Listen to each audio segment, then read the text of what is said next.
যারা জানেন না যে মিরপুর সিটি ক্লাব কোথায়, তো তাদের জন্য এই ভিডিওটা। কারণ অনেকেই জানে না যে মিরপুর 11 সিটি ক্লাব কোথায়। আমি এখন বর্তমানে মিরপুর সিটি ক্লাবের 3 নম্বর গেটের সামনে আছি। মিরপুর 11 মেট্রো রেল স্টেশনের সাথে আপনারা দেখতে পাবেন 1 নম্বর গেট, আর একটু আগে আসলে পারেই 3 নম্বর গেটটা দেখতে পাবেন। তো আমি এখন ভিতরে প্রবেশ করব, সিটি ক্লাবের ভিতরে আজকে খেলা হইতেছে, আপনাদেরকে একটু দেখানোর চেষ্টা করব। তো ফাইনালি আমি এখন সিটি ক্লাবের মধ্যে দাঁড়িয়ে আছি ভিতরে আর কি। আমি 1 নম্বর গেট আমার পিছনে যে দেখতে পাচ্ছেন ওটা হচ্ছে 1 নম্বর গেট। আজকে সিটি ক্লাবে ওয়ানডে খেলা চলতেছে। হ্যাঁ, তো আমি অনেকক্ষণ যাবত এইখানে ছিলাম, দাঁড়াই খেলা দেখলাম। তো আপনারাও দেখতে থাকেন।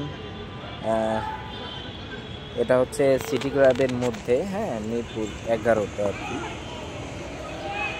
তো যারা বাইরে থেকে আসতে চান, মানে মিরপুর 10 নম্বর থেকে বাসে অথবা রিক্সায় উঠতে পারে, সিটি ক্লাব পর্যন্ত বাসে আসতে পারে, 10 টাকা ভাড়া নেবে, আর রিক্সা আসলে পারে 20 টাকা ভাড়া নেবে। হ্যাঁ, সিটি ক্লাবের কথা বলতে পারে মিরপুর 11 সিটি ক্লাবে নিয়ে আসবে। এখানে প্রতিদিনই টুর্নামেন্ট হয়।